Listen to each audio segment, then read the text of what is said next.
ಇದುಂಟಲ್ಲ, ಗೋವಾದಲ್ಲಿ ಒಂದು ನಿಗೂಢ ಜಾಗ. ಇಲ್ಲಿ ನಾನು ತಪ್ಪಿ ಬಂದದಾಯ್ತಾ. ಎಲ್ಲರೂ ಗೋವಾದಲ್ಲಿ ಹೋಗುವ ಜಾಗಗಳಿಗೆ ನಾನು ಹೋಗಿದ್ದೆ.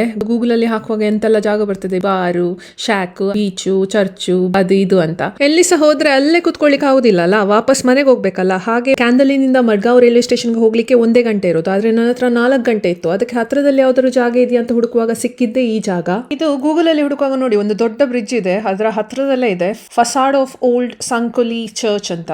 ಇದು ವಾಸ್ಕೋ ಹೋಗೋ ದಾರಿಯಲ್ಲೇ ಇದೆ. ಆದ್ರೆ ಜಸ್ಟ್ ನೀವೊಂದು ಹೈವೇ ಇಂದ ಕೆಳಗಿಳಿದು 2 ಕಿಲೋಮೀಟರ್ ಮುಂದೆ ಹೋದ್ರೆ ಇದು ಸಿಗ್ತದೆ. ಮತ್ತೆ ಇಲ್ಲಿ ಮಧ್ಯಾಹ್ನ ಹೋಗಿದೆ ನಾನು, ಯಾರಿರ್ಲಿಲ್ಲ. ನಂದೇ ಒಂದು ಪ್ರೈವೇಟ್ ಜಾಗದಾಗೆ ಇತ್ತು. ಮತ್ತೆ ಗಿಣಿ ಚುಯ್ ಚುಯ್ ಮಾಡ್ತಾ ಇತ್ತು. ಅದರ ಮಧ್ಯದಲ್ಲಿ ಒಂದು ಗಟ್ಟಿ ಊಟ ಮಾಡಿದ್ನ. ಆ ಒಂದು ಮಾವಿನ ಮರದ ಕೆಳಗಡೆ ಮಲಗುವ, ಗಟ್ಟಿ ನಿದ್ದೆ ಮಾಡುವಂತ ಮನ್ಸಾಯ್ತು, ಮಾತ್ರ ಮಲಗಲಿಲ್ಲ. ನಾನು ಮಲಗಿದ್ರೆ ಮತ್ತೆ ನನಗೆ ಮನೆಗೆ ಹೋಗ್ಲಿಕ್ಕೆ ಆಗುದಿಲ್ಲ ಅಂತ ನಮ್ಮ ಗೂಗಲ್ ಅಮ್ಮನ ಹತ್ರ ಕೇಳಿದೆ. ಇದು ಒಂದು 500 ವರ್ಷ ಹಳೇದು ಚರ್ಚ್ ಅಂತೆ. ಇದರದ್ದು ಎಲ್ಲ ಬಿದ್ದಿದೆ, ಬರೀ ಫ್ರಂಟ್ ಮಾತ್ರ ಇದೆ. ಇಲ್ಲಿ ಮದುವೆ ಗಿದ್ವೆ ಎಲ್ಲ ಮಾಡ್ಬೋದು, ಒಳ್ಳೆ ಇವೆಂಟ್ಗೆ ಒಳ್ಳೆ ಜಾಗ ಇದು. ಈ ತರ ಒಂದು ಕ್ವೈಟ್ ಜಾಗ ಗೋವಾದಲ್ಲಿ ಸಿಗೋದು ತುಂಬಾ ಕಮ್ಮಿ. ಅದರಲ್ಲಿ ಈ ಜಾಗ ನಿಮ್ಗೆ ಎಲ್ಲಿ ಅಂತ ಗೊತ್ತಾಗ್ಬೇಕಾದ್ರೆ ನಂಗೆ ತಿಳಿಸಿ ಆಯ್ತಾ.